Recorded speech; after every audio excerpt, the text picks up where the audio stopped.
Amy Goodman. Amid growing fears of a worldwide recession, the Federal Reserve slashed a key interest rate by 0.75 of a percentage point Tuesday, the biggest single cut in nearly a quarter of a century. The move marks only the 5th time in history the Fed has reduced the overnight federal funds rate outside of its scheduled policy meetings.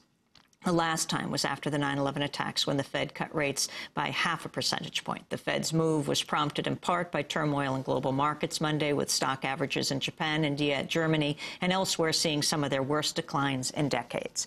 On Wall Street, stocks plunged at the opening of trading on Tuesday, propelling the Dow Jones Industrial Average down about 400 points before climbing back up to close down about 1%. The major U.S. market indexes are down about 10% so far in January. Meanwhile, President Bush and congressional leaders pledged to work together on a bipartisan stimulus measure that would inject about $150 billion in additional money into the economy. Flanked by House Speaker Nancy Pelosi and Senate Majority Leader Harry Reid, Bush told reporters he's confident an agreement on a stimulus package could be reached. I believe we can find common ground to get something done that's big enough and effective enough so that an economy that is inherently strong gets a boost, to make sure that this uncertainty doesn't translate into more economic woes for our workers and small business people. And so I really want to thank you all for coming, and I'm looking forward to our discussions. Look, everybody wants to get something done quickly, but we want to make sure it gets done right, and make sure that everybody's realistic about the timetable. Legislative bodies don't move necessarily in an orderly, quick way, and therefore these leaders are committed, and they want to get something done. But we want to make sure we're realistic about how fast that can possibly happen. So when we say as soon as possible, that means within the ability of these bodies to effectively do their jobs. So I have got reasonable expectations about how fast something can happen, but I also am optimistic that something will happen, and I appreciate very much the leadership being here today. But many economists are skeptical over whether any measures can turn around a severe slump in the housing market and the subprime mortgage crisis, signs of growing unemployment and weakening consumer spending, and the added blow of record-high oil prices. Robert Kuttner joins us today, veteran economics and financial journalist, founder and co-editor of American Prospect magazine, former investigator for the Senate Banking Committee, author of 7 books. His latest, The Squandering of America: How the Failure of Our Politics Undermines Our Prosperity. He's also former general manager of Pacifica Station WBAI in New York, joining us here in our Firehouse studio. Joining us in Washington, Robert Weissman, co-director of Essential Action, a corporate accountability group. He's also editor of Multinational Monitor magazine. We welcome you both to Democracy Now! The solutions now: the Fed interest rate cut, the stimulus package. Is this enough, Robert Kuttner? No, it's not the beginning of enough. And I think the place to start is to recognize why this recession is different from all other recessions. This began and is continuing with a collapse in credit markets. And the collapse in credit markets is in turn the result of deregulation gone nuts. And it's a repeat of a lot of things that happened in the 1920s, where there was too much speculation with too much borrowed money and a complete lack of transparency. The regulators, the public, had no idea of what these bonds that had been created out of subprime mortgages really contained, what they were worth. The people who packaged them were not subject to any kind of regulatory scrutiny. And when it turned out that a lot of these loans were never going to be paid back, the layer upon layer upon layer of bonds and then securities based on the bonds. If you can picture the World Trade Center collapsing floor by floor, or you can picture the collapse of the Ponzi schemes of the 1920s, that's a good or horrible analogy. And when you have a credit contraction, it means that banks have less capital against which to make loans, and lowering interest rates doesn't fix that. There are 2 other things that lowering interest rates and an ordinary stimulus package won't fix. One you alluded to in your opening comments, Amy, and that's the collapse in housing prices. At the current rate of decline in housing values, American homeowners and that's about 70% of Americans, are going to lose $2.2 trillion of net worth this year alone. Well, when you lose $2.2 trillion of savings, you're not inclined to rush out and do home improvements. You're not inclined to rush out and buy durable goods. And again, compared to that kind of a loss, a stimulus, and they're talking about $145 billion, that's 1% of GDP. That's a drop in the bucket. Lastly, this occurs on top of 30 years of increasing insecurity on a whole bunch of fronts.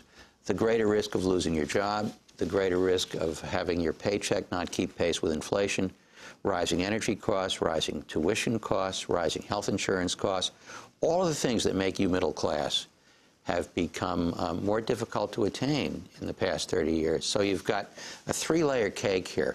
You've got this 30-year history of flat or declining living standards for most Americans. You've got this terrible weakness in financial markets, and you've got this housing collapse.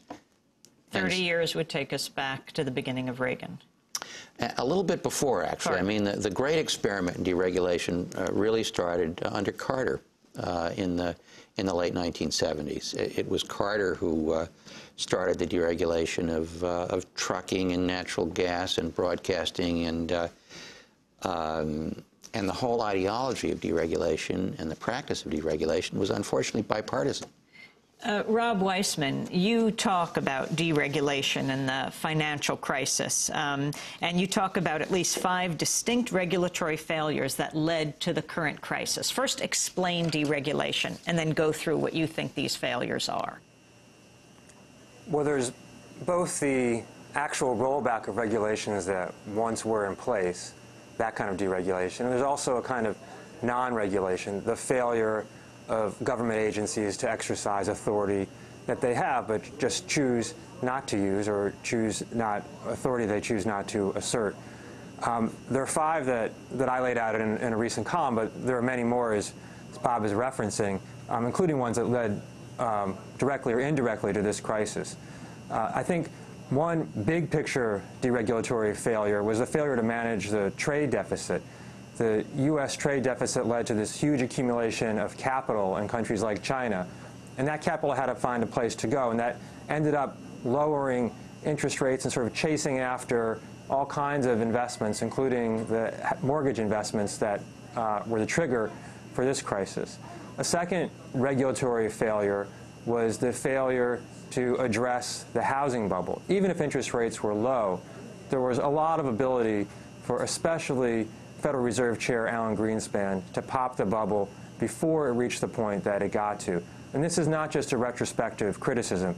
People at the time identified the housing bubble as taking place, and you had to believe that the rules of economies as they've existed for the last 100 years had been suspended to think that we didn't have a housing bubble. But Greenspan let it go by. A third failure was the broader financial deregulatory failure, which is both a specific rollback of prior financial regulations on Wall Street and on big banks, and more generally, a laissez-faire attitude about let finance do whatever it wants. And Wall Street's gone crazy over the last decade, and now we're going to pay a very serious price for that. With the government not acting, there were private actors that were supposed to regulate and provide important signals for high finance. Those are especially the credit rating agencies like Standard & Poor's and Moody's. They failed totally, probably because of their own conflicts of interest in part. And finally, there was the failure to regulate in the housing market itself with all the subprime mortgage lending abuses. Again, these were things that were identified not just in the last couple of months, but 5 years ago. You've had guests on from Acorn and other organizations fighting against predatory lending. We've reported on it. This is something that people highlighted over the years, but was let to spin completely out of control by a federal government that didn't care, and by state governments that sometimes cared but were often lobbied against doing anything by the banking industry itself. We're talking to Robert Weissman, co-director of Essential Action, editor of Multinational Monitor magazine, and Robert Kuttner, veteran economic journalist, author of the book The Squandering of America. We'll be back with both of them in a minute. It's the economy.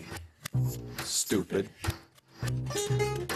The economy that looks for the maximum return for the quick turnaround, for the short-term gain, for the unearned income, for the big lotto. It's the economy, stupid. The economy is impatient. It has a short attention span. It is easily bored. It is hungry. It is late for its next appointment. It puts you on hold. It does not return your call. It's the economy, stupid. And the economy has you working 2 jobs. It is mandatory overtime. It is expensive sneakers made by sweating children. It is cheap food picked by landless hands. It is good-paying jobs disappearing from American towns and reappearing nowhere. It's your closed-up Main Street